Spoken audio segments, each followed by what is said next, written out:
And now enclosed you will find Part 5.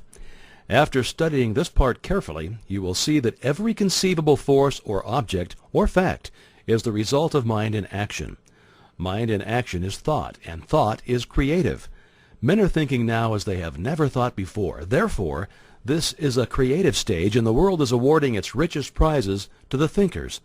Matter is powerless, passive, and inert. Mind is force, energy, and power. Mind shapes and controls matter. Every form from which matter takes is but the expression of some pre-existing thought. But thought works no magic transformations. It obeys natural laws. It sets in motion natural forces. It releases natural energies. It manifests in your conduct and actions, and these in turn react upon your friends and acquaintances, and eventually upon the whole of your environment. You can originate thought, and since thoughts are creative, you can create for yourself the very things you desire. And now Part 5. At least 90% of our mental life is subconscious, so that those who fail to make use of this mental power live within very narrow limits. The subconscious can and will solve any problem for us if we know how to direct it. The subconscious processes are always at work. The only question is, are we to be simply passive recipients of this activity, or are we to consciously direct the work? Shall we have a vision of the destination to be reached, the dangers to be avoided, or shall we simply drift? We have found that mind pervades every part of the physical body and is always capable of being directed or impressed by authority coming from the objective or from the more dominant portion of the mind. The mind which pervades the body is largely the result of heredity, which in turn is simply the result of all the environments of all past generations on the responsive and ever-moving life forces. An understanding of this fact will enable us to use our authority when we find some undesirable trait of character manifesting. We can consciously use all of the desirable characteristics with which we have been provided, and we can repress and refuse to allow the undesirable ones to manifest. Again, this mind which pervades our physical body is not only the result of hereditary tendencies, but it is the result of home, business, and social environment where countless thousands of impressions, ideas, prejudices, and similar thoughts have been received. Much of this has been received from others. The result of opinions, suggestions, or statements, much of it is the result of our own thinking, but nearly all of it has been accepted with little or no examination or consideration.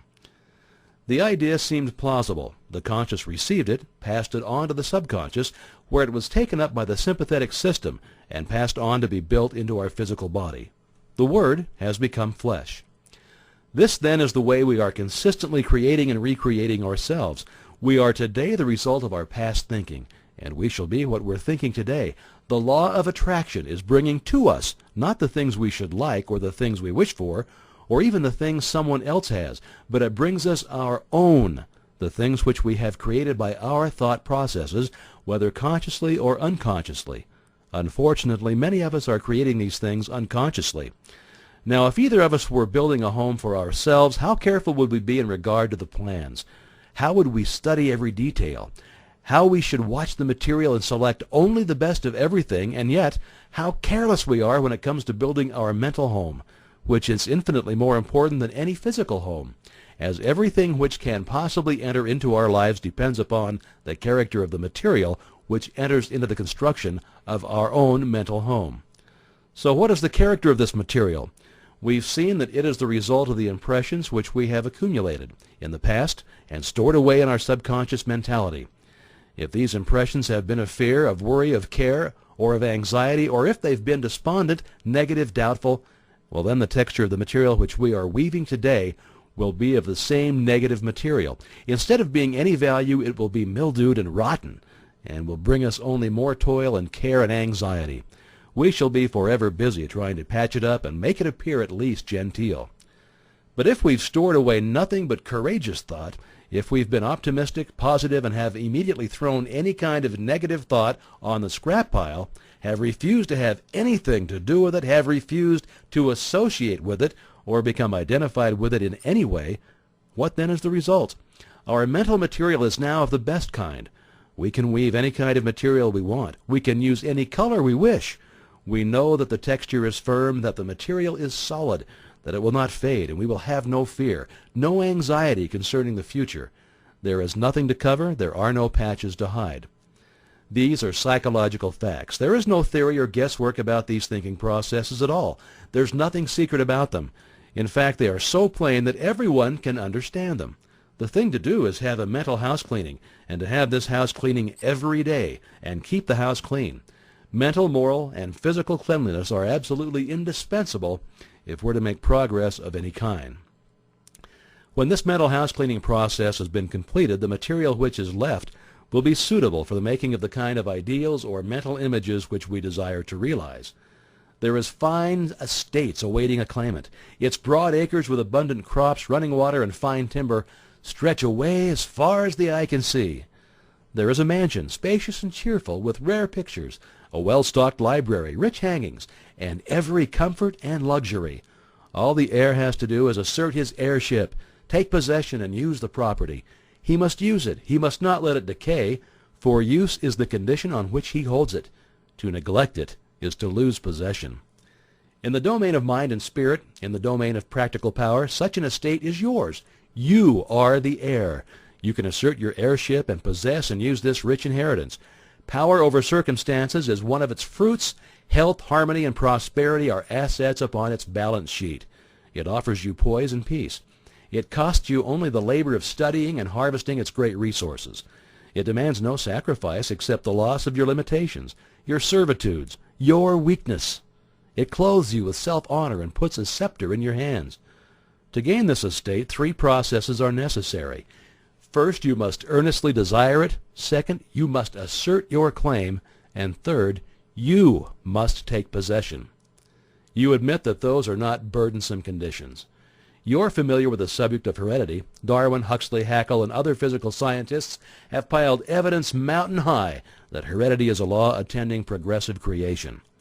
It is progressive heredity which gives man his erect attitude, his power of motion, the organs of digestion, blood circulation, nerve force, muscular force, bone structure, and a host of other faculties on the physical side. There are even more impressive facts concerning heredity of mind force. All these constitute what may be called your human heredity. But there is a heredity which the physical scientists have not compassed. It lies beneath and antecedent to all their researches. At a point where they throw up their hands in despair and they say they cannot account for what they see. This divine heredity is found in full sway. It's the benign force which decrees primal creation. It thrills down from the divine, direct into every created being. It originates life, which the physical scientist has not done, nor can he ever do. It stands out among all forces supreme, unapproachable. No human heredity can approach it. No human heredity measures up to it. This infinite life flows through you. It is you. Its doorways are but the faculties which comprise your consciousness. To keep open these doors is the secret of power. Is it not worthwhile to make that effort? The great fact is that the source of all life and all power comes from within. Persons, circumstances, and events may suggest need and opportunities, but the insight, strength, and power to answer these needs will be found within. Avoid counterfeits. Build firm foundations for your consciousness upon forces which flow direct from the infinite source, the universal mind of which you are the image and likeness. Those we have come into possession of this inheritance are never quite the same. They have come into possession of a sense of power hitherto undreamed of. They can never again be timid, weak, vacillating, or fearful. They are indissolubly connected with omnipotence, and something in them has been aroused. They have suddenly discovered that they possess a tremendous latent ability of which they were heretofore entirely unconscious. This power is from within, but we cannot receive it unless we give it. Use is the condition upon which we hold this inheritance. We are each of us but the channel through which the omnipotent power is being differentiated into form. Unless we give the channel, and is obstructed and we can receive no more. This is true on every plane of existence and in every field of endeavor and all walks of life. The more we give, the more we get. The athlete who wishes to get strong must make use of the strength he has, and the more he gives, the more he gets. The financier who wishes to make money must make use of the money he has, for only by using it can he get more. Now the merchant who does not keep his goods going out will soon have none coming in.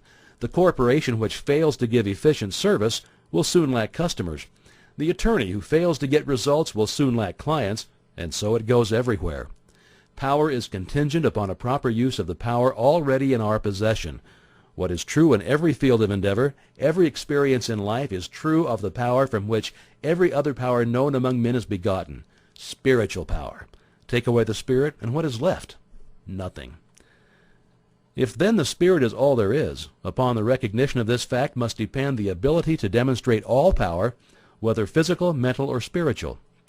All possession is the result of the accumulative attitude of mind, or the money consciousness. This is the magic wand which will enable you to receive the idea, and it will formulate plans for you to execute, and you will find as much pleasure in the execution as in the satisfaction of attainment and achievement.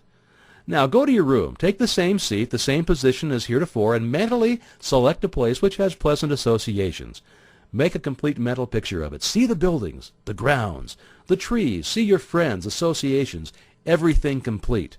At first you'll find yourself thinking of everything under the sun except the ideal upon which you desire to concentrate.